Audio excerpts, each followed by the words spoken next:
Hello guys, আসসালামু আলাইকুম। আপনি এখন কি করছেন না? অর্থাৎ কেউ কোনো কিছু ঠিক এই মুহূর্তে করছে না। এই বাক্যটি ইংরেজিতে হবে যে করছে না তার ইংরেজি, তারপর হচ্ছে am not প্লাস যা করছে না তার সাথে ing.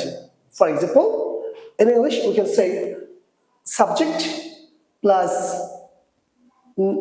auxiliary verb plus not plus verb সাথে ing. For example, আমি এখন লিখছি না। I'm not writing now. আমরা এখন লিখছি না। We are not writing now. তুমি এখন আমাকে দেখছো না।